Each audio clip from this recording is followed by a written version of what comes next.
हम लोग देखते हैं एमपीए 16 विकेंद्रीकरण और स्थानीय शासन के तहत इकाई 1 लोकतांत्रिक विकेंद्रीकरण की संकल्पना, विकास और महत्व। इसके अंतर्गत दरअसल हम लोग यह कह सकते हैं कि विकास, कहीं भी व्यक्ति है, किसी भी देश की बात हो तो वहाँ पर विकास सर्वोपरि चीज है। और लोकतंत्र के संदर्भ में विकास के साथ साथ मानव का सर्वांगीण विकास, मानव के अस्तित्व की विकास सर्वाधिक एक महत्वपूर्ण घटक के रूप में हो जाती है। और लोकतंत्र सबसे लोकप्रिय शासन व्यवस्था जब है तो इसे लोकप्रिय बनाने के लिए निरंतर इसमें परिवर्तन किए जाते रहे हैं। और नीतिगत परिवर्तन हो या व्यवहारिक दृष्टि से यहाँ पर हर व्यक्ति को सम्मान मिले, हर व्यक्ति के विचार की अभिव्यक्ति का सम्मान हो, इसके लिए हमेशा प्रयास किए जाते रहे। और इसी संदर्भ में लोकतंत्र के मूल मान्यता को हर एक व्यक्ति तक पहुंचाने के उद्देश्य से विकेंद्रीकृत शासन प्रणाली लागू की गई। ऐसा नहीं लगे लोगों को कि शासन शक्ति कहीं एक ही जगह केंद्रित होकर रह गई है। और जब विकेंद्रीकृत शासन व्यवस्था होगी तो लोगों को विकास के ढेरों अवसर मिलेंगे, क्योंकि वे नीति निर्माण भी करेंगे, नीति का क्रियान्वयन भी करेंगे, नीति का पर्यवेक्षण भी करेंगे और उन वैधता के साथ, उन्हें संवैधानिक मान्यताओं के साथ शक्ति प्राप्त होगी। और इन्हीं सारे परिवर्तन के क्रम में हम यह भी कह सकते हैं कि लोकतंत्र अधिक पारदर्शी हो, संवेदनशील बने, जवाबदेही हो।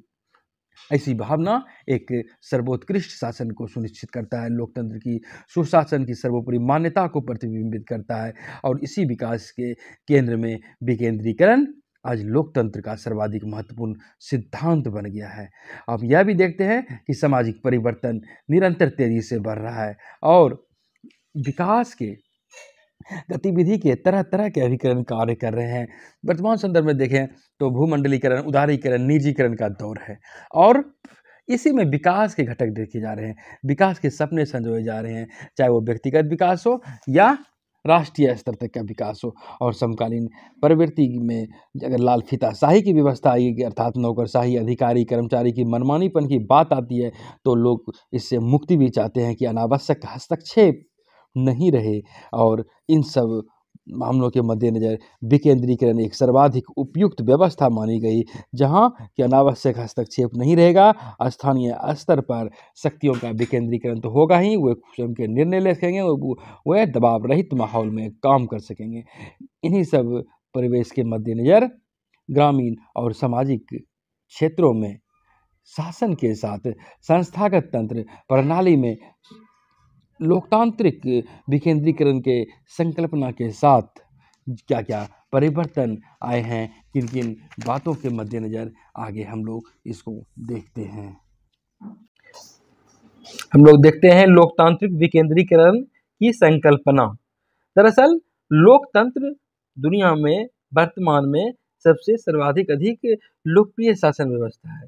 सर्वोत्तम सरकार इसके अंतर्गत चयन होता है।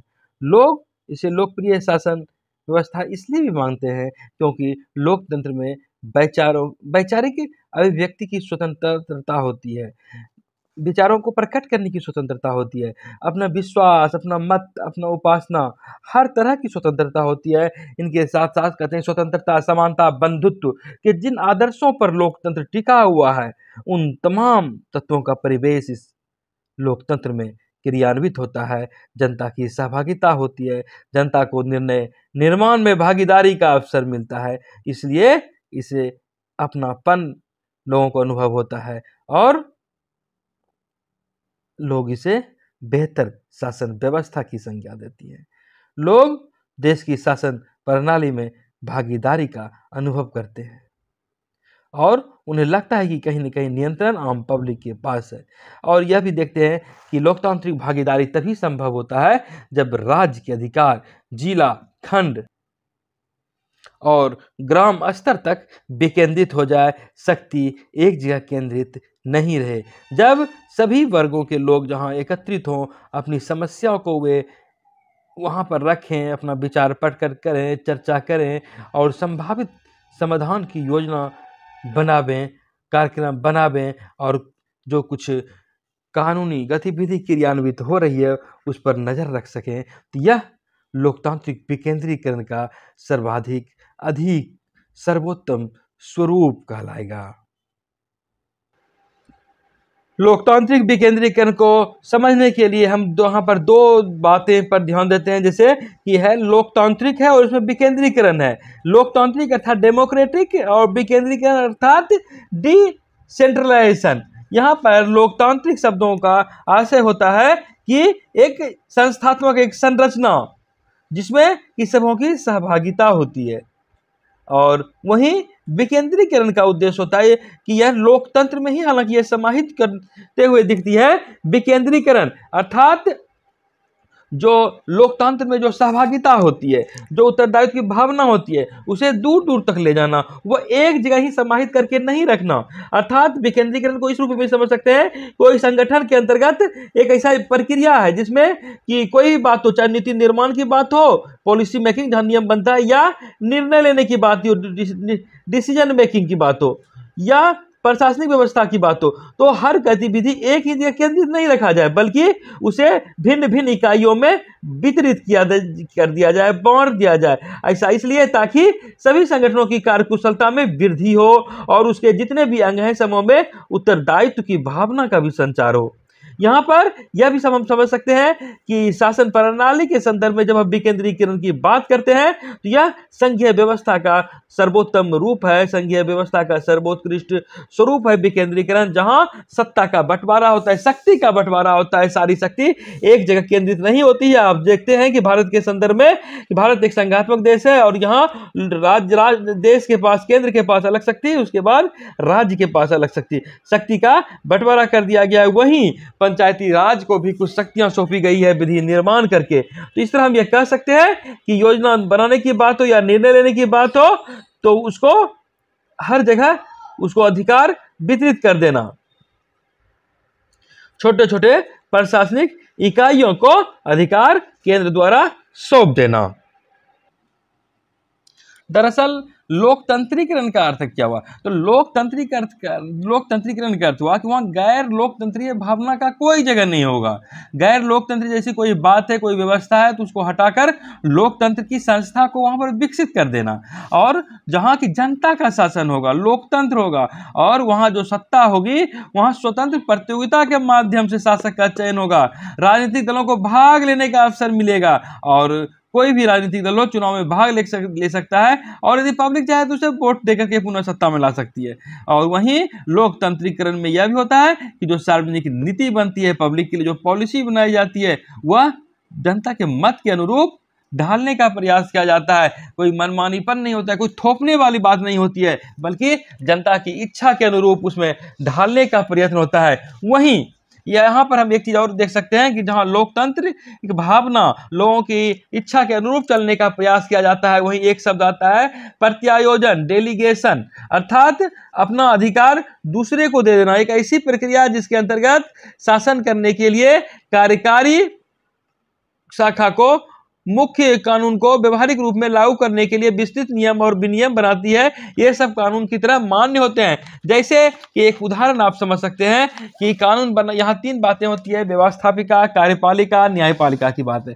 तो कानून बनाने का काम विधायिका का है, लेकिन वहीं यदि कुछ ऐसे अवसर होते हैं जब संसद सत्र में नहीं होती है, तो विधायिका द्वारा यह कानून प्रदत्त कर डेलीगेट कर दिया जाता है कार्यपालिका को कि आप कानून बनाएं, और यह उतना ही मान्य होता है जितना कि विधायिका द्वारा बनाई जाती है। तो इस तरह से हम देखते हैं कि यह डेलीगेट कर दिया जाता है, उसको अधिकार सौंप दिया जाता है, आप ये बनाएं। तो इस तरह की बात होती है प्रत्यायोजन में, लेकिन विकेंद्रीकरण में वो बात नहीं होती है। विकेंद्रीकरण में तो उसको पास अधिकार हो जाता है, निम्न जो भी निम्न संस्था है उसके पास अधिकार हो जाता है, लेकिन प्रत्यायोजन में उच्च अधिकारी निम्न को समझिए तो अपना शक्ति देता है कुछ समय के लिए, और उसके कृपा से ही उसका इस्तेमाल किया जाता है। लेकिन लोकतांत्रिक विकेंद्रीकरण की अगर हम बात करें तो यहाँ पर ऐसी बातें नहीं होती है, ये बल्कि जो निम्न स्तर के जो संस्था होते हैं, जो अधीनस्थ संस्थाएं होती है, उसे शक्ति होता है, उसे अधिकार होता है कि वे अपने कानून को किस रूप में इस्तेमाल करें।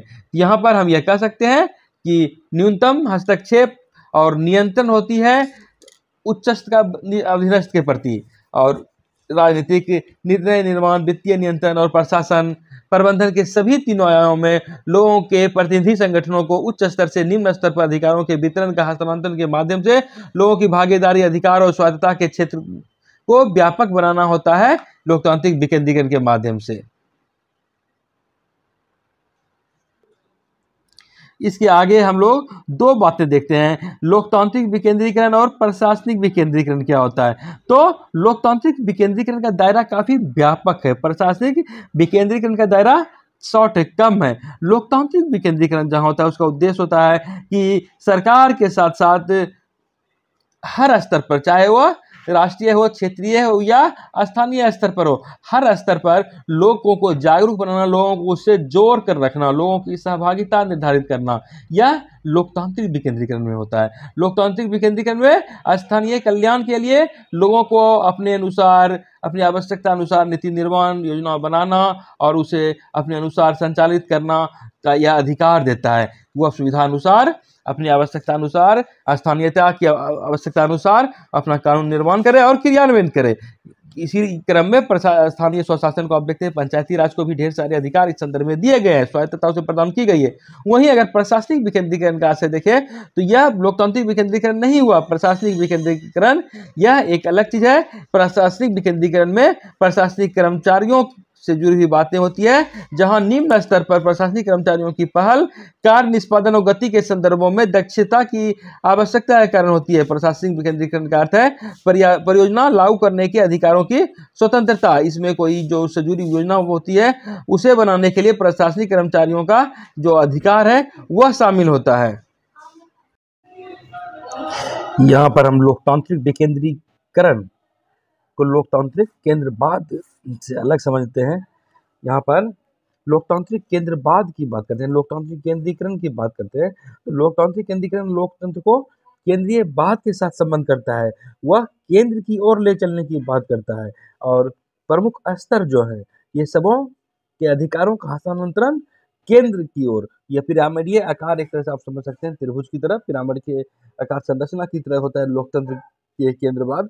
जहां लोकतांत्रिक विकेंद्रीकरण अपकेंद्रीकरण होता है, इसका निहार होता है कि उच्च स्तर से निम्न स्तरों तक अधिकारों का हस्तांतरण करना है।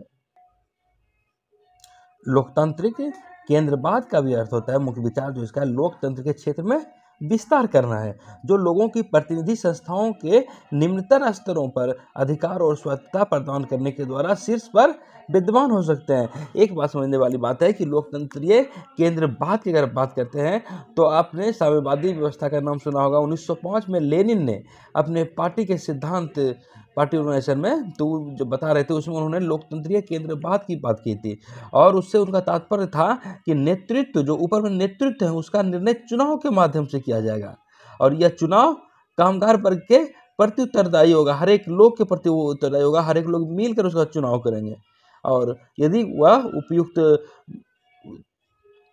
वातावरण प्रदान करने में, अपना जिम्मेवारी निभाने में अगर वो समर्थ हो जाता है तो उसे उस पर से हटा दिया जाएगा। तो इस तरह की बातें लोकतांत्रिक केंद्रवाद में होती है। लोकतांत्रिक विकेंद्रीकरण और स्थानीय स्वशासन दोनों एक चीज नहीं है। हालांकि यह अलग बात है कि दोनों का उद्देश्य क्रियाकलाप के प्रबंधन में अधिक स्वायत्तता प्रदान करना होता है और लोगों की सहभागिता सुनिश्चित करना होता है, लोगों की भागीदारी बनाना है। लेकिन लोकतांत्रिक विकेंद्रीकरण एक राजनीतिक आदर्श है जहां की स्थानीय स्तर पर इसका संस्थात्मक रूप उभर कर सामने आता है। लोकतांत्रिक विकेंद्रीकरण के आगे स्थानीय स्वसरकार की बात होती है, उसे लोकतांत्रिक बनाने की बात कही जाती है। ऐसा इसलिए कि स्थानीय मामलों में जो बातें हो, जो प्रबंधन हो, वहाँ पर वे अपने अधिकार का उपयोग कर सकें और न केवल उपयोग कर सकें बल्कि वे उत्तरदायी बन सकें, स्थानीय कार्यों के प्रति वे रुचि ले सकें, अधिक स्वयं में वे अधिक स्वायत्तता का अनुभव कर सकें और विकेंद्रीकरण सामाजिक, आर्थिक, राजनीतिक विकास में सहायक बन सके और एक तरह की सामाजिक सामंजस्य, सामुदायिक भावना, राजनीतिक स्थिरता की स्थापना करना ही इसका उद्देश्य है। विकेंद्रीकरण अपने आप में कोई उद्देश्य नहीं है, लेकिन यह उन हालातों पर निर्भर करता है जिसमें विकेंद्रीकरण उत्पन्न होता है। लोकतंत्र इसके उत्थान और उपलब्धि को बढ़ाने का श्रेष्ठ परिवेश प्रदान करता है। लोगों की सहभागिता होती है स्थानीय स्तर पर, लोगों की विचारधारा को अमल में लाने का एक अवसर मिलता है। अब हम लोग देखते हैं लोकतांत्रिक विकेंद्रीकरण का विकास। दरअसल द्वितीय विश्व युद्ध के पश्चात जब राष्ट्र नए रूप में निर्मित हुआ, आजादी तो मिली थी, साथ साथ हमने उसे यह भी मान लिया कि हमारा राष्ट्र नए रूप में अवतरित हो रहा है, नए रूप में निर्मित हो रहा है, और इसके लिए हमारे नीति नियामकों ने, सरकारों ने उत्थान केंद्रित मॉडल अपनाया। उत्थान केंद्रित मॉडल यानी कि सबों का उत्थान करना है, सबों का विकास करना है, यह एक चुनौती के रूप में थी, और इसी रूप में उन लोगों ने इसे ग्रहण किया कि सारे लोगों का विकास करना है, न केवल बुनियादी अधिकारों को मुहैया कराना है, बल्कि राजनीतिक अधिकार, आर्थिक अधिकार, नैतिक अधिकार हर तरह से सुसंपन्न बनाना है स्वशासन के साथ। यहाँ पर उत्थान केंद्रित मॉडल में इसके साथ साथ यह बात हुई कि राज्य ने सामाजिक विकास के लिए नैतिक और राजनीतिक दायित्वों का आश्वासन दिया। राज्य ने कहा कि सभी लोगों का विकास होगा, सामाजिक विकास होगा, क्योंकि आजादी सिर्फ राजनीतिक आजादी नहीं लेना था, बल्कि सामाजिक क्षेत्र में भी आजादी हासिल करनी थी, सामाजिक क्षेत्र में विकास हासिल करना था, और इसके लिए राजनीतिक दायित्व का आश्वासन दिया गया कि ऐसा होगा, हर एक लोगों के साथ होगा, और नैतिक दृष्टि से राज्य को यह दायित्व सौंपा गया। धीरे धीरे यह परिणत में भी हुआ, पर और यह प्रमाणित हो गया कि विकास के लिए उत्थान केंद्रित स्वरूप अपनाया गया, लेकिन इसकी प्रगति संपूर्ण रूप से, व्यापक रूप से नहीं हो सकी। इसकी प्रगति केवल आर्थिक प्रगति तक होकर निर्भर रह गई, कुछ हद तक, जहां तक भी हुई। सामाजिक स्तर में बदलाव आया, लेकिन उतना बदलाव नहीं आ सका, और कहीं न कहीं ऐसा दिखा कि आर्थिक प्रगति और जीडीपी, इन्हीं दोनों पर ध्यान केंद्रित किया जा रहा है। वहीं यह ऐसा भी लगा कि सामाजिक और पर्यावरणीय कीमत के बदले ही इसे प्राप्त किया जा सकता है, और विकास का यह स्वरूप समाज के सभी वर्गों को तो इसमें शामिल ही नहीं कर पा रहा है, एक बड़े बराबर कभी भी इसे छूट रहा है, और कहीं न कहीं समाज में व्यापक विसंगति उत्पन्न हो जाती है, और जो वंचित वर्ग हैं, जिससे के लिए कि ये योजना बनाई जा रही है, वे तो और अधिक कहीं न कहीं अभी अभावग्रस्त हो रहे हैं। ऐसे में जिन हाशिए पर चले जाए लोगों के लिए, जिन वंचित वर्ग के लिए, जिन संवेदनशील वर्गों के लिए चलाए गए विशिष्ट कार्यक्रम अपनाए गए थे, वह सफल नहीं हो सका, पूर्ण सफल नहीं हो सका, और असफलता का कारण यह भी स्वीकारा गया कि उसको सिर्फ विकास के लिए लाभयोगी के रूप में, एक पात्र के रूप में समझा गया कि उसका विकास करना है, एक पात्र, वो उसके लायक है, उसको दो। यही कारण है कि वह विकास नहीं कर सका। और विकास के इस प्रमुख स्वरूप से उत्पन्न विश्वव्यापी कहीं न कहीं असंतोष हो गया, और यह योजना से कहीं न कहीं मोहभंग होने लगा, जिसके कारण कि इस उत्थान केंद्रित मॉडल, जो सामाजिक कल्याणकारी योजना अपनाई गई थी, इनकी आलोचना भी की जाने लगी, इससे लोगों में असंतोष भी होने लगा। दरअसल विकासशील देशों में केंद्र सरकार द्वारा नियंत्रण की बात देखी गई, चाहे वो विकास संबंधी योजना की बात हो या प्रशासन संबंधी बात हो, तो यहाँ पर जो केंद्रीय नियंत्रण था, इस पर भी बहस होनी शुरू हो गई कि सुनियोजित विकास की बात हम करते हैं, और कल्याणकारी योजना की बात करते हैं, कल्याणकारी उद्देश्य को अमल में लाने की बात करते हैं, और गरीबी उन्मूलन की बात करते हैं, सामाजिक असमानता को दूर करने की बात करते हैं, सामाजिक न्याय स्थापित करनी है, आर्थिक उत्थान करनी है। तो इन सब बातों के मद्देनजर जो विकास संबंधी योजना बनाते हैं, तो वहां पर तो केंद्र की ही चलती है, केंद्रीकृत व्यवस्था है। ऐसे में अत्यधिक केंद्रीकृत योजना कहीं न कहीं असफल होती जा रही है, और लोगों को लगा कि इससे आर्थिक असमानता भी बढ़ रही है, क्षेत्रीय विषमता बढ़ रही है, निर्धनता में तो वृद्धि ही होती जा रही है, और विकास सिद्धांत के मौलिक आधार जो हमारे यहाँ अपनाए गए थे 1970 के दशक में, कहीं न कहीं इस पर प्रश्न चिन्ह उठने लगा था। नीति विश्लेषकों में ऐसी मांग होने लगी कि सरकारी गतिविधियों में तो वृद्धि हो रही है, लेकिन उसके अनुरूप प्रभावशाली जो विकास संबंधी योजना बना रहे हैं, उन्हें कार्यान्वित करना कठिन हो रहा है, उसके अनुरूप कहीं कहीं परिणाम नहीं आ रहे हैं। तो यहाँ पर स्थानीय क्षेत्र के मुख्य सरोकार के बारे में निर्णय करने में, स्थानीय स्वायत्तता प्रदान करने की बात होने लगी, विकास कार्यक्रम को बनाने और लागू करने में उनके स्थानीय स्तर की बात होने लगी, उत्तरदायित्व स्थानीय स्तर पर सौंपे जाए, तभी हमें अपेक्षित परिणाम मिल सकते हैं। और कहीं न कहीं यही भावना विकेंद्रीकरण की के जो सिद्धांत होता है, उस धारणा को बढ़ावा दिया। और हम यह देखते हैं कि गत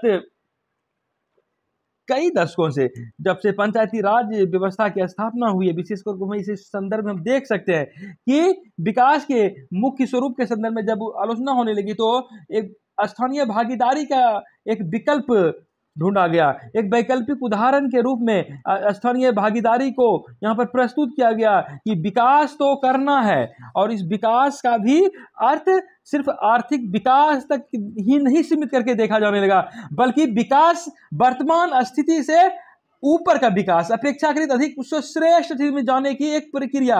और उस श्रेष्ठ स्थिति का विकास सिर्फ आर्थिक संदर्भ में नहीं होगा, बल्कि नागरिक, और कैसे होगा इस प्रक्रिया, तो इसमें नागरिक और जो संस्था है इसका भी वहां पर हस्तक्षेप होना चाहिए। और विकास का यह परिप्रेक्ष्य सभ्यों का व्यापक रूप में देखा गया। आर्थिक विकास के साथ साथ लोगों का सर्वांगीण विकास, उनके परिवार का विकास, उनके समुदाय का विकास और पूरे जीवन स्तर का विकास, जीवन स्तर में गुणवत्ता लाना लाजिमी हो गया। इस तरह विकास की परिकल्पना की गई। और जो नीति निर्माता निर्णय लेते हैं, क्रियान्वित करते हैं, नीति निर्माण में जो लोग होते हैं उनमें आम लोगों की, सभी लोगों की भागीदारी हो।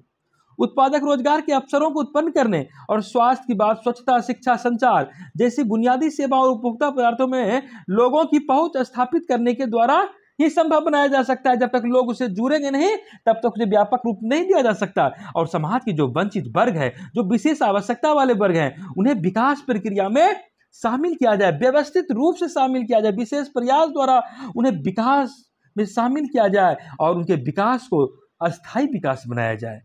तभी वो समानता में कमी आएगी। अमीर और निर्धन वर्गों के बीच जो खाई बढ़ती जा रही है इसमें कमी आएगी। और भागीदारी विकास जब होगा तो यहाँ पर उन्हें अपनापन लगेगा, वे अपने लिए बेहतर विकास कर पाएंगे। और इसके साथ साथ यह भी बात हुई कि अधिक लोग जब सहभागिता अपनाएंगे तो कहीं न कहीं संसाधनों तक उनकी पहुंच होगी और उन संसाधनों पर जब उनका नियंत्रण होगा तो फिर विकास का पैमाना सर्वश्रेष्ठ स्वरूप में उभर कर सामने आएगा।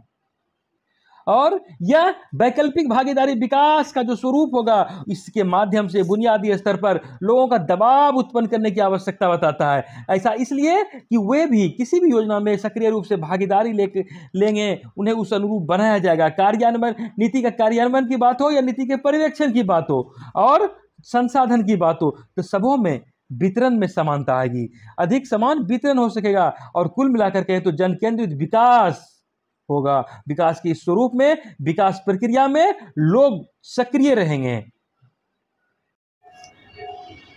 फिर अब यह भी अनुभव किया जाने लगा कि जिलों से राज्य और राज्य से संघ को कार्यों के नीचे से ऊपर की ओर हस्तांतरण तो हो रहा है, लेकिन इसके बावजूद कहीं न केंद्र मजबूत नहीं बन पाई या ना ही ऐसी बातें हो रही है कि प्रभावशाली योजना बनाने में कोई योगदान मिल रहा है। ऐसे में लगा कि केंद्र और राज्य दोनों स्तरों पर कहीं न कहीं विपरीत प्रभाव पड़ रहा है। तो केंद्र तथा राज्यों में भी सरकारी तंत्र ऐसा लगा कि काफी शिथिल हो गया है। योजनाएं चलाई जा रही है लेकिन वास्तविकता से कहीं न कहीं दूर होती गई और उनकी विश्वसनीयता भी खतरे में पड़ने लगी। ऐसे हालात में राजनीतिक दल और विद्वान इस नीचे से ऊपर वाली प्रवृत्ति को विपरीत दिशा में उलटकर सोचने लगे और उनका सोचना रहा कि केंद्र से राज्यों को और राज्यों से उप राज्य स्तर पर कार्यों का विकेंद्रीकरण करना चाहिए। और इसके अतिरिक्त यह भी बात हुई कि लोकतंत्र का प्रभाव लोक राजनीति की तरफ की प्रक्रिया की बात करता है और लोग अपने कार्य स्वयं करने देने की मांग करने लगे हैं। और इस प्रकार एक और जो केंद्रीकृत शासन व्यवस्था थी यह भी जर्जर दिखने लगी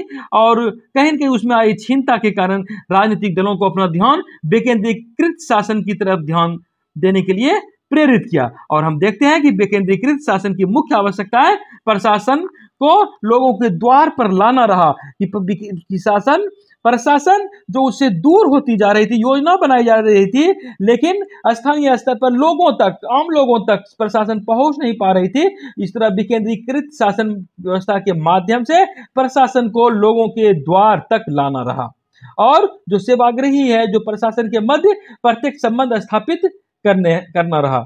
स्थानीय संस्थाएं, निजी क्षेत्र और नागरिक सामाजिक संगठन सभी विकेंद्रीकृत शासन में महत्वपूर्ण भूमिका निभा रहे हैं।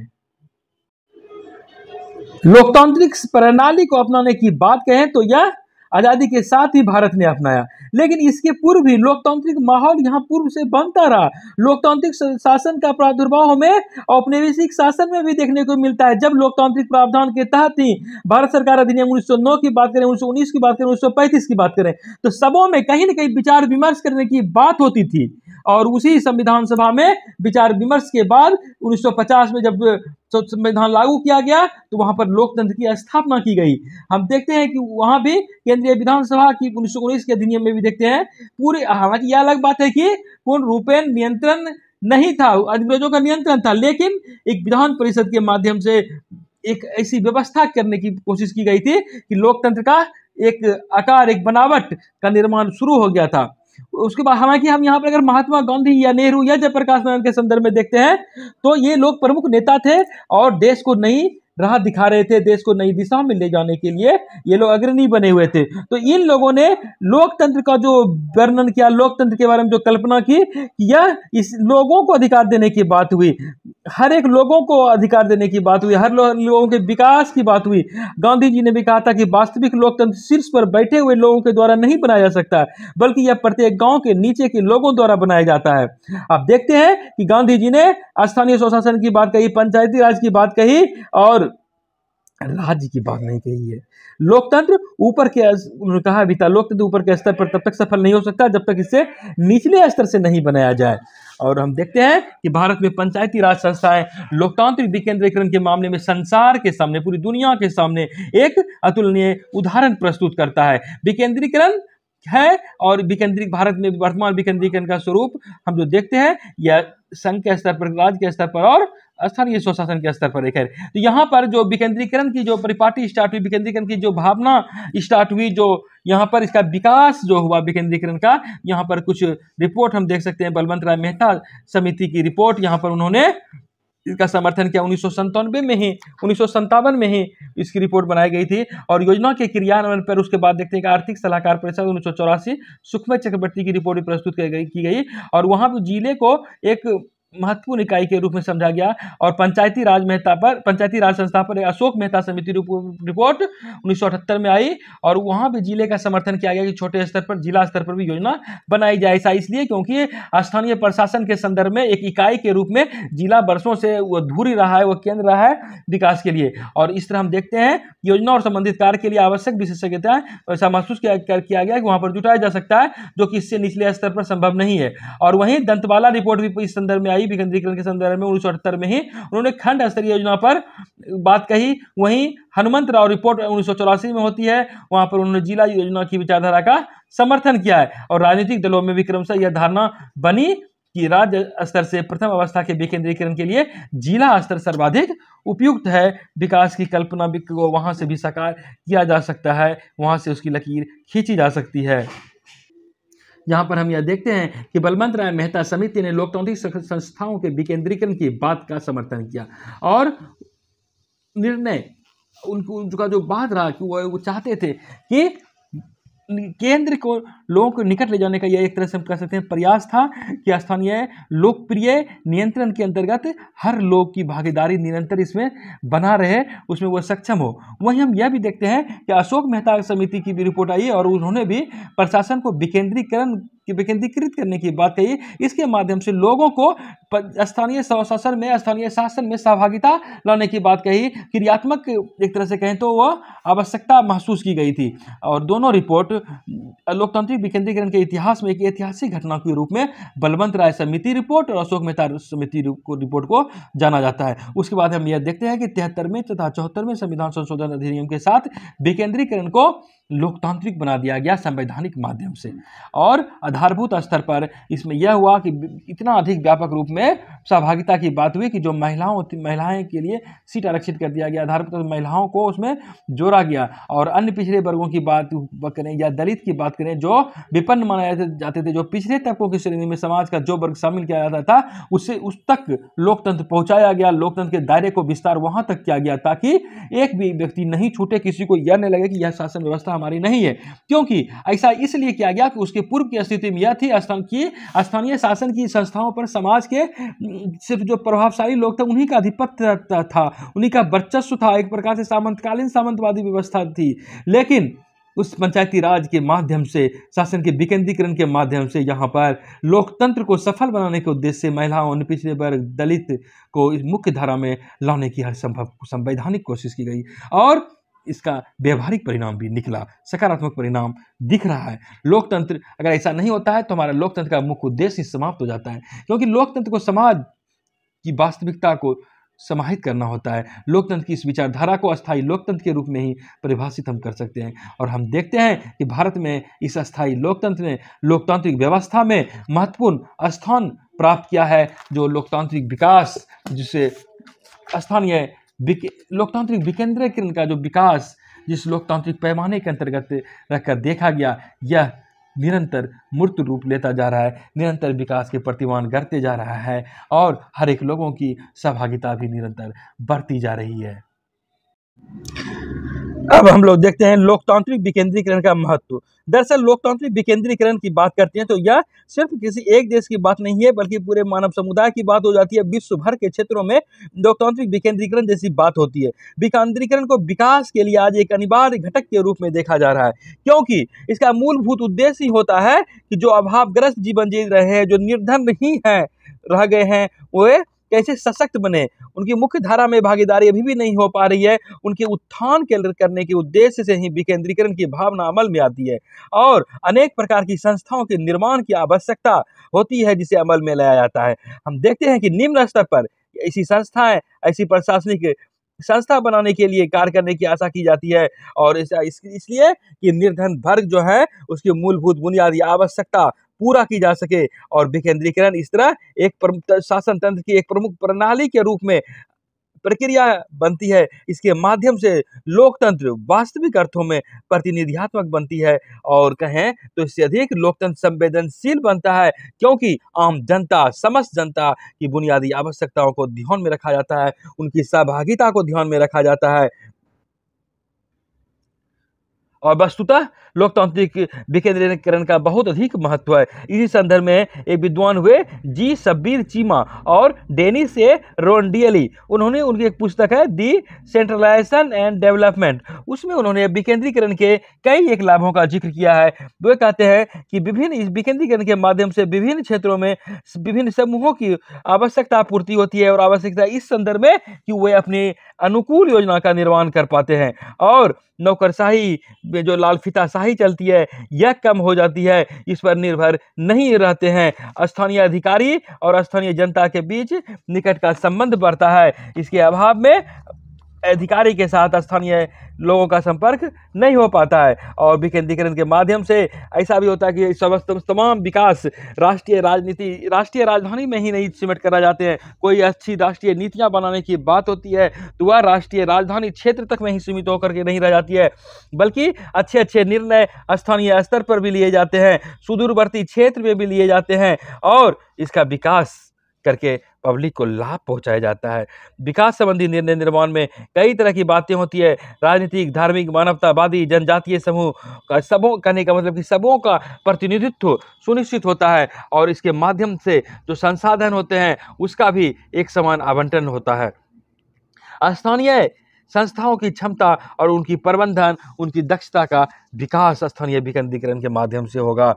शीर्ष प्रबंधन को सामान्य कार्यों से मुक्ति मिल जाएगी, ऐसी बात नहीं है कि सारा काम शीर्ष प्रबंधन को ही करना पड़ता है, बल्कि इसके लिए कार्य का विकेंद्रीकरण हो जाता है और बेहतर समन्वय की बात होती है, समन्वयकारी भावना की बात होती है और समस्त नागरिकों की भागीदारी भी संगठित होती है और कहीं न कहीं सूचनाओं का आदान प्रदान बढ़ता है। इसके माध्यम से ज्ञान बढ़ता है और विशिष्ट लोगों का प्रभाव नष्ट हो जाता है।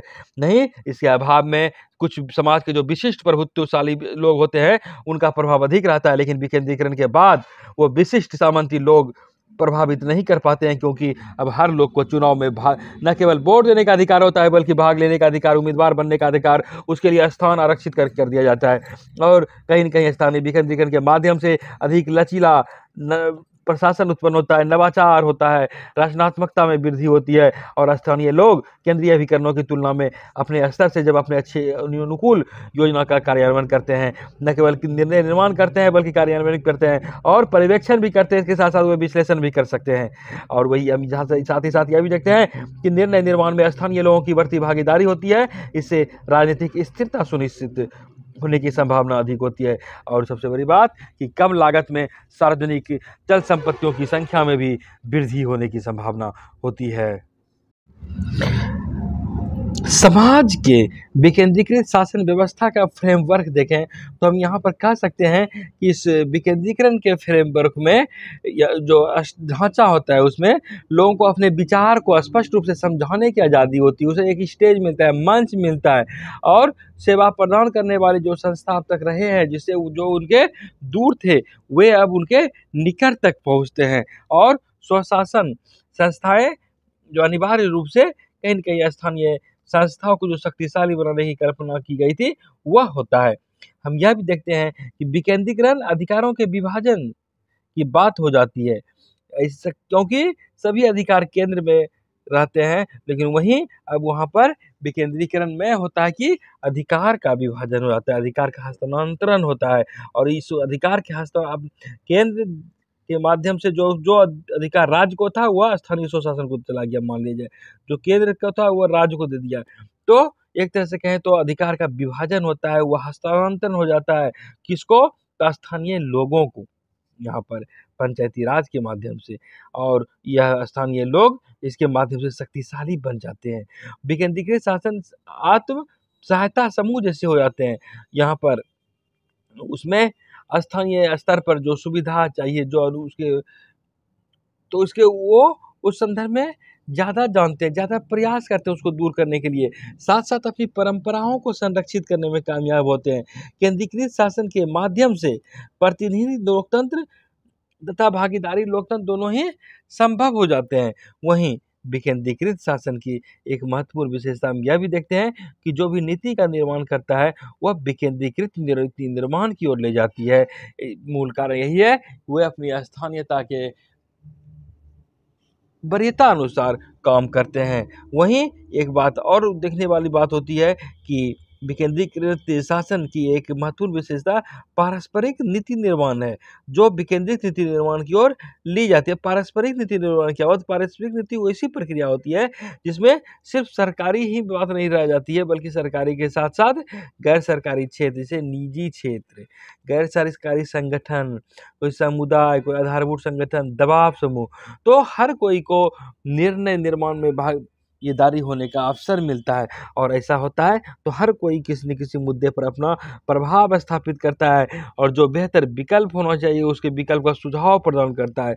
हम कह सकते हैं कि विकेंद्रीकृत शासन व्यवस्था विकास के लिए एक वैकल्पिक रास्ता है, एक वैकल्पिक कार्यनीति है और इसमें विकेंद्रित शासन व्यवस्था में भी जनता केंद्रित भागीदारी होती है और विशेष करके मुख्य उद्देश्य है कि जो निचले वर्ग है उनका उत्थान हो जाता है, उनके उत्थान करके विकास करने वाला एक विकास तंत्र के रूप में यह लोकतांत्रिक विकेंद्रीकरण हमें दिखता है। विकेंद्रीकृत शासन तो कहीं न कहीं जनता के लिए सर्वश्रेष्ठ है, क्योंकि जनता की सहभागिता बढ़ती है, उसे अपने अधिकार का बोध होता है और सरकार के कार्यों को जो नीति नियम बनाए गए हैं तो वह ज़्यादा अच्छी तरह भली भांति वे समझ सकते हैं, वे स्वतंत्र रूप से उस पर चिंतन कर सकते हैं और जो लोगों को अधिकार है वह उसी के आधार पर यहाँ पर इस संकल्पना की गई है। और सबसे महत्वपूर्ण बात यह है कि इसका लाभ हम इस रूप में देख सकते हैं, स्थानीय आवश्यकताओं को पूरा की जाती है और इसके लिए प्रभावशाली तरीका जो है वह उसे अपनाने की स्वतंत्रता होती है। यही कारण है कि भिन्न भिन्न स्थानों पर एक जैसे हालात नहीं होते हैं, बल्कि हर कोई अपने अपने अनुकूल तंत्र सबों को प्रदान किया जाता है और वो अपने अनुसार काम करते हैं। विकेंद्रीकृत शासन निर्धन वर्ग को राजनीति में शामिल होने के लिए कहीं न कहीं समर्थ बनाता है, जिसे कि पहले अधिकार नहीं था, जिसके मुंह में बोली नहीं था, वो भी अब राजनीति में जा सकता है, जाहिर है नीति का निर्माण कर सकता है, नीति का क्रियान्वयन करेगा और इस विकेंद्रीकरण के माध्यम से यह फायदा होती है। निर्धनता रोधक कार्यक्रम को सफल बनाने के लिए कार्यक्रम आवश्यक है, इसके मूलभूत बातों को पकड़ा जाता है, उसको ध्यान में रखा जाता है, उस पर मंथन करके गरीबी कैसे दूर होगा, इसके लिए सफलतापूर्वक निर्णय लिए जा सकते हैं। और हम लोग जिस तीसरी दुनिया में रहते हैं, विकसित देश तो है नहीं, यहाँ पर विकेंद्रीकृत शासन का और अधिक प्रासंगिकता बढ़ जाती है और अधिक महत्व बढ़ जाता है। ऐसा इसलिए कि कोई भी पब्लिक से देश है तो वहाँ उसका विकास का लक्ष्य तो जो है निर्धारित व्यक्ति होता है कि जो अंतिम व्यक्ति होता है गांधी जी के अनुसार, उसका भी विकास करना है, उसका भी उन्नति करना है। वहीं हम यह भी देखते हैं कि विश्व बैंक की रिपोर्ट जो आती है उसमें 75 विकासशील देशों में से 50 लाख की जनसंख्या के साथ 12 देशों ने विभिन्न मात्रा में वित्तीय और राजनीतिक अधिकारों के साथ किसी न किसी रूप में विकेंद्रीकरण की नीति को लागू किया है। और हम देखते हैं कि भारत में विकेंद्रीकरण की नीति अपनाई गई है। भारत के साथ साथ फिलीपींस में भी देखते हैं अपनी नीति, Honduras, Bolivia, Namibia, Uganda, Tanzania, Brazil, Nigeria जैसे कई देशों में स्थानीय स्तर पर भागीदारी की बात कही जाती है और कानूनी संरचना को इस तरह बनाया जाता है कि स्थानीय स्तर पर संस्थात्मक तंत्र प्रणाली क्रियान्वित हो सके।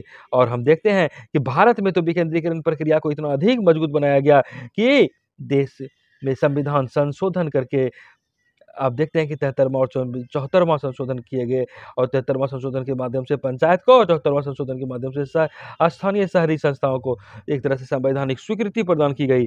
और इन संवैधानिक संशोधनों में शहरी और ग्रामीण दोनों स्थानीय स्वशासन सरकार को हस्तांतरित किए जाने वाले कार्यों को की एक बड़ी सूची प्रदान की गई है। और ये संशोधन 29 विषय आप देखते हैं कि स्वशासन सरकार को दे दी गई है। इस पर आप अपने अनुकूल सुविधा अनुसार नियम बनाइए, टैक्स लगाइए, कार्य कीजिए, स्थानीय स्तर पे लोगों का उन्नत बनाने के लिए आप कार्य कीजिए। और हम ये देखते हैं कि ये संशोधन आप देखते हैं कि ग्राम सभा, वार्ड समिति के माध्यम से लोगों की भागीदारी आज बढ़ती जा रही है, उसके लिए स्थान आरक्षित किए जा रहे हैं। और सबसे बड़ी बात है कि स्थानीय स्तर पर शासन का जब क्रियान्वयन होगा, जब कानून का निर्माण होता है तो लोगों में यह लगता है कि यह देश हमारा है, शासन व्यवस्था हमारा है और इसका हम अपनी अच्छी उन्नति, अपने समाज की उन्नति, अपने परिवार की उन्नति अधिक अच्छा ढंग से कर सकते हैं। अब हम लोग देखते हैं भारत में लोकतांत्रिक विकेंद्रीकरण। दरअसल भारत में लोकतांत्रिक विकेंद्रीकरण की जब बात करते हैं तो इसकी अवधारणा हमें 1959 के पंचायती राज की स्थापना से मिलती है, जहां योजना प्रक्रिया की आधारभूत संदर्भ में लोकतांत्रिक विकेंद्रीकरण को अपनाया गया। आप देखते हैं कि सामुदायिक विकास कार्यक्रम 2 अक्टूबर 1959 को अपनाया गया था और अनेक वर्षों से विकसित लोकतांत्रिक विकेंद्रीकरण की जो मूल भावना थी उसका अनुपालन हम देखते हैं कि हालांकि सीमित हो गया था और वह पूरा व्यापक रूप नहीं ले पाई।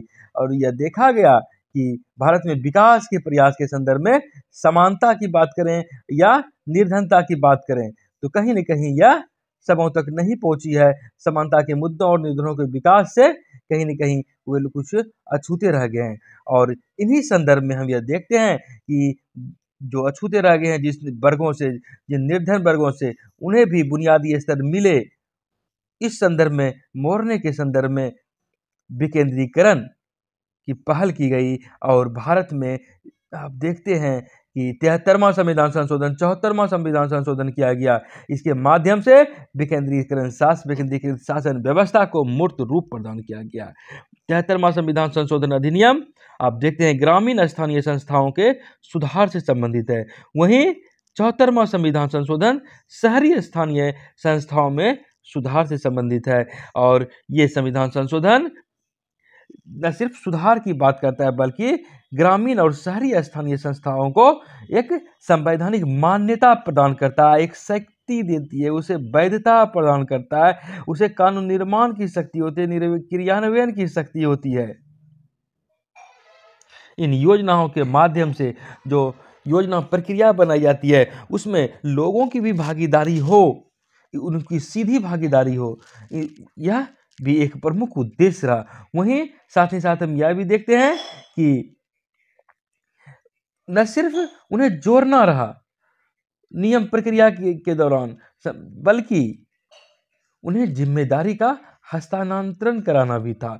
उन्हें शक्ति का हस्तांतरण हुआ लोकतांत्रिक विकेंद्रीकरण के माध्यम से और उन्हें जिम्मेदारी का एहसास भी कराना था कि यह देश, यह समाज, यह वातावरण आपका है, आप इस संदर्भ में अपने दायित्व से भाग नहीं सकते हैं। और यदि आप ईमानदारी पूर्वक दायित्व निर्वहन करेंगे तो आपका परिवार का, व्यक्ति का, देश का, सबों का विकास होगा। और सबसे बड़ी बात है, अपनी ज़रूरतों के मुताबिक नीति निर्माण होगा, नीति का क्रियान्वयन होगा। उसके पूर्व तक जो अनियमितता देखी जाती थी, जो दमन का वातावरण था, जहाँ कुछ ही लोग समाज में वर्चस्व की स्थिति में थे, तो यहाँ पर ये दंभ टूटा और हर लोगों तक अधिकार पहुंचा, हर लोगों तक शक्ति का हस्तांतरण हुआ।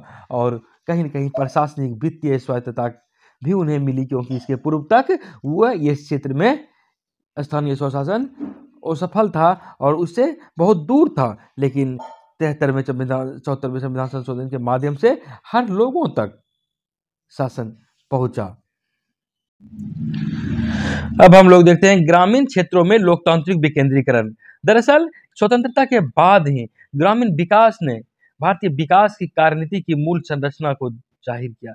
ग्रामीण विकास कार्यक्रम का उद्देश्य ही रहा कि लोगों की सक्रिय भागीदारी हो, जो निर्धन वर्ग हो उनका श्रेष्ठतम उपयोग हो, उन्हें भी अवसर मिले इस संदर्भ में कि उनका जीवन स्तर भी सुधरे। क्योंकि आजादी के बाद आज जो आप हर लोगों का जीवन स्तर देख रहे हैं, ऐसी स्थिति नहीं थी। विपन्न लोगों की स्थिति काफी खराब थी और ग्रामीण विकास के माध्यम से हर लोगों के विकास का सपना संजोया गया और उन तक विकास भी पहुंचे, ऐसा कल्पना किया गया था। और ग्रामीण क्षेत्रों में लोकतांत्रिक विकेंद्रीकरण के माध्यम से स्पष्ट रूप से विकास के लिए निर्णय करने का दायित्व सौंपा गया। निर्माण प्रक्रिया के चरण स्थापित किए गए, इसमें कई तरह ग्रामीण लोग सीधे रूप से जुड़ेंगे और एक लक्ष्य समूह बनाया गया। ये वही निर्धन तबका, वही विपन्न तबका और जो समान जनता की भागीदारी से विकास, ऐसा महसूस किया गया कि जब हर लोगों की भागीदारी होगी तभी विकास कार्यक्रम की सफलता का हम सपना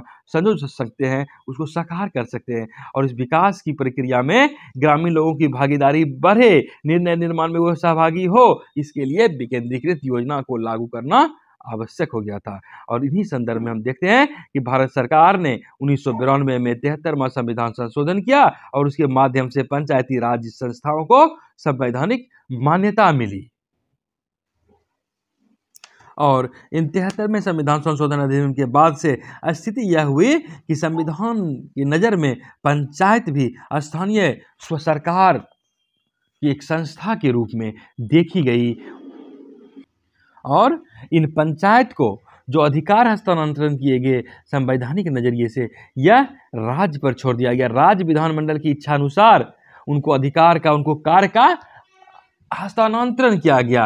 और हम देखते हैं कि पहली बार पंचायत स्तर पर भी स्व सरकार की स्थापना होती है। योजना का आधार गांव बन जाता है। योजना का निर्माण ग्राम पंचायत को सौंपा गया, उन्हें उत्तरदायित्व सौंपा गया और जिस लोगों द्वारा ग्राम सभा के माध्यम से उन्हें यह कार्य पूरा करना था, ग्राम सभा एक महत्वपूर्ण कड़ी बनी। और यह संशोधन न सिर्फ गांव स्तर पर बल्कि जिला तक और उससे निचले स्तर पर भी एक तरह से विकेंद्रीकृत शासन का स्वरूप लेते गया। इसके द्वारा हम यह भी देखते हैं जिला स्तर पर, प्रखंड स्तर पर, गांव स्तर पर, हर स्तर पर एक अभिकेंद्रित संस्थाओं की स्थापना होती है। और इस संशोधन में पंचायती राज संस्थाओं को अधिकार का, कार्य का हस्तांतरण किया जाता है। 11वीं अनुसूची में भी देखते हैं कि 11वीं अनुसूची में पंचायती राज संस्थाओं को हस्तांतरित किए जाने वाले 29 विषयों को सूचीबद्ध किया गया। 29 विषय जिसके माध्यम से स्थानीय स्वशासन, स्थानीय सरकार, पंचायती व्यवस्था टैक्स लगा सकती है और जनता के हित में तरह तरह के कार्य कर सकती है। 29 विषय इसके अंतर्गत सौंपे गए। पंचायती राज संस्थाएं सामाजिक न्याय और आर्थिक विकास से संबंधित योजना बनाए, ऐसी कल्पना की गई और कुल मिलाकर सामाजिक न्याय, आर्थिक विकास के माध्यम से समाज को बेहतर बनाने के सपने संजोए गए थे। और हम यह भी देखते हैं पंचायती संशोधन के द्वारा राज्य चुनाव आयोग और राज्य वित्त आयोग की भी स्थापना हुई। राज्य में इन आयोगों की स्थापना से ग्रामीण क्षेत्रों में लोकतांत्रिक विकेंद्रीकरण की प्रक्रिया में काफी अधिक सुधार आया। शहरी क्षेत्रों में लोकतांत्रिक विकेंद्रीकरण की बात करें तो हम यह भी देखते हैं कई अन्य विकासशील देशों की तरह भारत में भी शहरीकरण की प्रवृत्ति बढ़ी है लोगों में और शहर का आबादी बढ़ा है। कई एक कारण से वहाँ रोजगार मिलता है, वहाँ बुनियादी सुविधा लोगों को सहजता से मिल जाती है और यही कारण है कि गांव से लोग शहर की ओर पलायन करते हैं। क्या ये कारण है? खैर, यहाँ पर हम यह देखते हैं अगर 20वीं शताब्दी के आरंभ की ही बात करें तो वहाँ पर शहर की आबादी 10% होगी। वहीं अगर हम 1990 के दशक में आ जाते हैं तो ये आबादी 26% हो गई, और ऐसा अनुमान किया जा रहा है कि अब 2025 तक तो भारत की आबादी, आधी आबादी भारत शहर की ही हो जाएगी। और यहाँ पर जब शहर की आबादी बढ़ जाएगी तो शहर में भी आधारभूत संरचना का दबाव बढ़ेगा। 10वीं पंचवर्षीय योजना का कथन रहा कि 2020 तक शहरी आबादी कुल आबादी का 28% से बढ़कर 40% तक हो जाएगी। खैर, यहाँ पर जब आंतरिक शासन प्रशासन पर शहरी व्यवस्था में भी आधारभूत संरचना पर जब दबाव बढ़ेगा तो इस संदर्भ में भी प्रयास किए गए कि स्थानीय सरकार की इकाइयों के रूप में नगर संस्थाओं की स्थापना की जाए, जिस तरह की पंचायतों में है। उसी संरचना के स्तर पर, उसी कार्यात्मक स्तर पर वित्तीय बाधाओं के कारण ऐसा नहीं हो कि वहाँ सही ढंग से कार्य नहीं हो, बल्कि पुनः सशक्त बनाने के लिए समय समय पर इस संदर्भ में भी कई समितियाँ और आयोग बने। और हम देखते हैं कि सभी समितियों ने शहरी स्थानीय संस्थाओं, अर्बन लोकल बॉडी को मजबूत करने की सिफारिशें भी की। शहरी शासन व्यवस्था को मजबूत बनाने के उद्देश्य से ही हम देखते हैं कि संविधान में 74वां संशोधन अधिनियम 1992 में पारित किया गया, और इसके माध्यम से शहरी स्थानीय स्वशासन को भी मान्यता प्रदान की गई। और शहरी स्थानीय संस्थाओं के इतिहास में यह एक मील के पत्थर के समान हुई विकास योजना की लकीरें खींचने का इन्हें भी मौका मिला। और इस संशोधन के माध्यम से शहरी स्थानीय सरकार को न केवल संवैधानिक मजबूती मिली, संवैधानिक शक्ति मिली, बल्कि इसके साथ साथ लोकतांत्रिक कार्य प्रणाली, उनके संसाधन और उनके अधिकार को मजबूत करने के लिए भी उपाय उसके लिए किए गए। और इस अधिनियम का उद्देश्य ही रहा, 74वां संविधान संशोधन अधिनियम का, कि विकेंद्रीकरण पर अधिक ध्यान केंद्रित करना और गाँव की तरह शहरी क्षेत्रों में भी लोकतांत्रिक शासन संरचना स्थापित हो, लोगों को लगे कि लोकतंत्र के हर एक गुण अपने देश में मौजूद हैं। अब हम लोग देखते हैं जनजातीय और अनुसूचित क्षेत्रों में लोकतांत्रिक विकेंद्रीकरण का क्या स्वरूप रहा है। तो हम यह भी कह सकते हैं कि अनुसूचित जाति और अनुसूचित जनजातियों के हितों के लिए भी काम किए गए हैं, उनकी स्वायत्तता भी बरकरार है, उनके अधिकारों का संरक्षण हो। इसके लिए हम देखते हैं कि 5वीं और 6ठी अनुसूची में उनके लिए संविधान में विशेष प्रावधान किए गए हैं। आप देख सकते हैं कि 5वीं अनुसूची में जो जिक्र है कि अनुसूचित क्षेत्रों के रूप में जनजातीय अधिपत्य वाले क्षेत्रों को और राज्य स्तर पर जनजातीय सलाहकार परिषद के गठन की अधिसूचना जारी करती है। वहीं यह देखा जाता है कि 6ठी अनुसूची में जो बातें हैं, यह स्वायत्त जिला परिषद और स्वायत्त क्षेत्रों की स्थापना करती है। स्वायत्त जिला परिषद और स्वायत्त क्षेत्र की स्थापना करती है, और उन्हें वैधानिक, न्यायिक, कार्यकारिणी और वित्तीय अधिकार भी प्रदान किए गए हैं। यह जनजातीय क्षेत्रों के लिए नियम बनाए गए हैं। और यह देखते हैं कि जनजातीय और अनुसूचित क्षेत्रों में पंचायती राज संस्थाओं की तरह ही कार्य हो, उनको अधिकार मिले, उनकी संरचना भी उसी तरह संदर्भ में विस्तृत हो। इसके लिए भारत सरकार ने दिलीप सिंह भुरिया की अध्यक्षता में एक कमेटी बनाई थी, और कमेटी ने कई एक सिफारिशें की थी। दिलीप सिंह भुरिया पर आदिवासी समाज के एक बहुत बड़े कद्दावर नेता थे, और 6 बार सांसद रहे, कई बार कांग्रेस से और फिर भाजपा के भी सांसद रहे। वे ग्राम सभा के माध्यम से शासन विकेंद्रीकरण हमेशा चाहते रहे, और वे कहते थे न लोकसभा न राज्यसभा, सबसे बड़ी शक्ति ग्राम सभा में। तो इस तरह हम देखते हैं कि उनकी मांगे और उनके विचार ग्राम सभा के संदर्भ में जुड़ी हुई थी। खैर, उन्होंने दिलीप सिंह भुरिया समिति जो सिफारिशें की थी तो उनमें जो महत्वपूर्ण बातें थी, तो उन्होंने ग्राम सभा का जिक्र किया कि आवासीय समुदाय के लिए एक ग्राम सभा हो, जो कि प्राकृतिक क्षेत्रों में, चूंकि उनका जगत, उनका संसार, उनका समाज ज़्यादा प्राकृतिक क्षेत्रों जैसे ही रहती है उस वातावरण में, तो प्राकृतिक क्षेत्रों का निपटान करेगी, और किसी भी प्रकार का मतभेद हो तो वहाँ पर वे समाप्त करेंगे, और अपने अधीन जितने भी विद्यालय है या कोई सरकारी संस्था है तो उनका वे प्रबंध करेंगे। और इसी तरह ग्राम सभा के साथ साथ ग्राम पंचायत का जिक्र किया गया कि प्रत्येक ग्राम सभा के प्रतिनिधियों की चुनी हुई संस्था निचले स्तर पर अपने मतभेदों को बुलाने के लिए अपीलीय प्राधिकरण के रूप में भी कार्य करेगी। और उसी तरह एक बात जिक्र और एक समिति ने क्या सलाह दिया था, सिफारिशें की थी कि खंड स्तर पर, तालुका स्तर पर संस्थाएं बनाई जाए और यह समिति द्वारा प्रस्तावित अगली उच्च स्तरीय संस्था रही। इसके अतिरिक्त समिति ने जिला स्तर पर स्वायत्त जिला परिषद की चुनी हुई संस्था का भी सुझाव दिया थे और उसमें छठी अनुसूची के अंतर्गत शामिल जो जनजातीय क्षेत्रों के लिए वैधानिक, कार्यकारी और न्यायिक अधिकार प्राप्त होंगे, ऐसी बातें उन्होंने कही थी।